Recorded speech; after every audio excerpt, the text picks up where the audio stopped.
And above that there's course design, so people who are actually creating the courses can design their courses. And after that there's all the users, all the contributions, so the students coming in there and adding forum posts and so on. And that's really what Moodle is about. It's about all of that put together and creating that environment for people, one for educators to deliver courses and the other one for actual students or users to come in and actually be in a collaborative environment.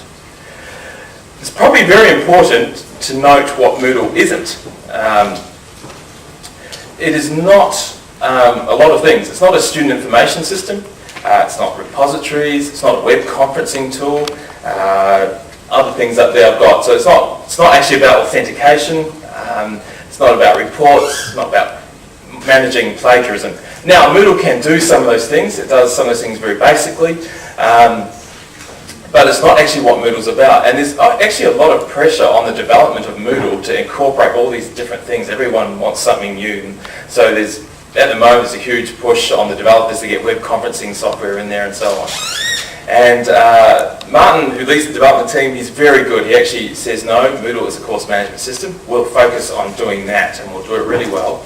And there will be other systems out there that do these other things. And so as I said, Moodle does do some of these things. It does it at a very basic level. But if you wanted, sorry, I'm probably looking someone in the eye with that. If you did want one of those systems, the idea is this, that Moodle can work nicely with the other systems. Why not just plug it in? Let some other system be the expert in blogging. Let some other system be the expert in managing the student information and so on. And Moodle should be able to just talk to it, pull the information across it needs, export the information out that some other system needs. And I think that's actually one of the keys to why Moodle is successful. It's not trying to be everything to everyone. It's actually focusing on what it does. It's a course management system. All right. So I've talked about Martin. So who started Moodle? It was created by a person called Martin Dugiamas. That'd be Martin. Now Martin's background, my background with Martin is I actually grew up with his wife in New Zealand, so that's how I know Martin. And we worked on actually other IT projects way before Moodle.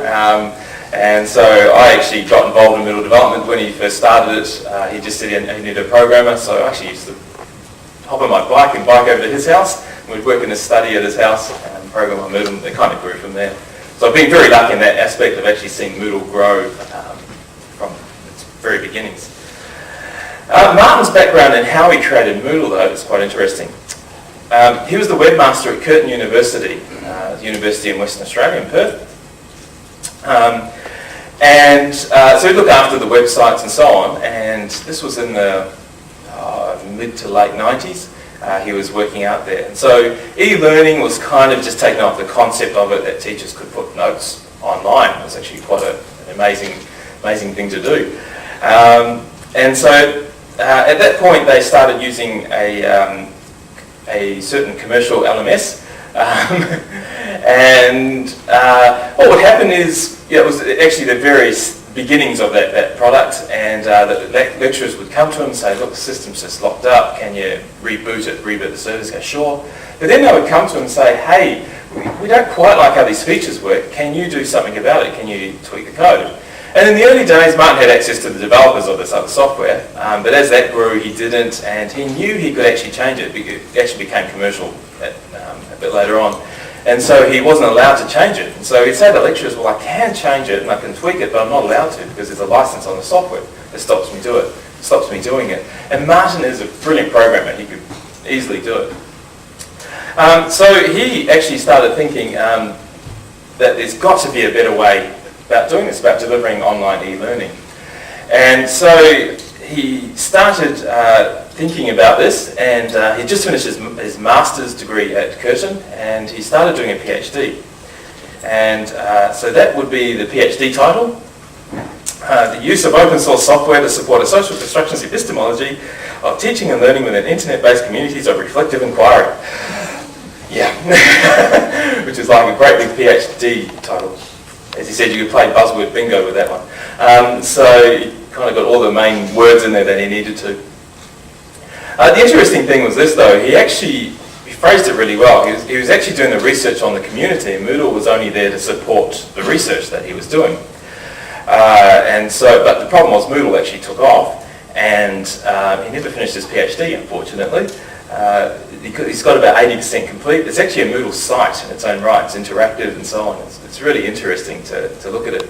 The problem was, as he was writing his PhD, he'd be putting it into his Moodle site, and then he'd think, wouldn't it be great to have this feature? Being a programmer, off he'd go and do the feature and forget about writing his thesis. So I think that there has been a university now that's offered him the PhDs, that, with your the research you've already done, and given that how Moodle's taken off, they're willing to give him a PhD. Should be good. I always wanted to call him Doc Martin, or buy him some Doc Martin boots when he graduated. So. Now, why I talk about that is that Moodle actually has an underlying pedagogy to it.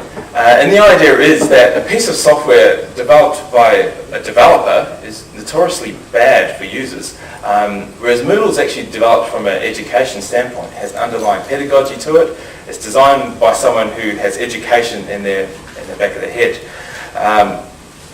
Developers are really bad at doing that for people. Something that's usable. It'll be a brilliant piece of software and written really well, but just unusable.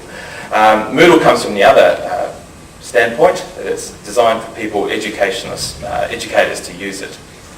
And the development really comes second to that. So the question is, what is the underlying pedagogy to Moodle? Actually, any guesses on this one? I'm sure there's some people who know. Okay, I'll just get out there. Actually, yes. I need some prizes, spot prizes. Yes. Oh, of course. Yes. See someone reading my slides. It's good. So the underlying pedagogy is social constructionism, and there's kind of 5 main points that Martin has from day one actually put up there, and they're reference for anyone who's designing new features into Moodle, about the development of Moodle. He makes sure all the developers actually adhere to it when they're putting new features in there. And I'll go through these in a minute. And so quite often developers will come and say, I've got this great idea to put into Moodle. And they'll explain it. Martin goes, well, actually it doesn't fit into these 5 things. Look, you're free to go away and develop it, but it won't be part of the core code. You can develop it as a third-party plugin. And so a lot of the third-party plugins are really well written. It's not that they're badly written. It's not why they're not included. It's actually because they don't adhere to this pedagogy that's in Moodle. So there's 5 reference. I'll talk through these. And this is really important to know if you are someone who is using Moodle, who is creating courses, because it will drive, you'll actually get more out of the course if you have this in the back of your head, that this is why some of these tools were developed, that they fit into these 5 points. So just going through these, and I'll make the apology, I'm not a theorist in social constructionism, but these are just the 5 points that I've been brought up with in Moodle. So the first one is that all of us are potential teachers as well as learners, and that in a true collaborative environment we'll be both. Just the idea, if you put people together, you'll learn from each other and you can teach each other. In this room, everyone has something they can teach someone else, and you'll be able to learn from everyone else as well. And so the idea in Moodle is if you put people in an environment where they're working together, they'll be able to teach each other. And it's really nice from a teaching point of view because it removes you from being the source of all knowledge. The students can actually teach each other, and you can learn from the students as well.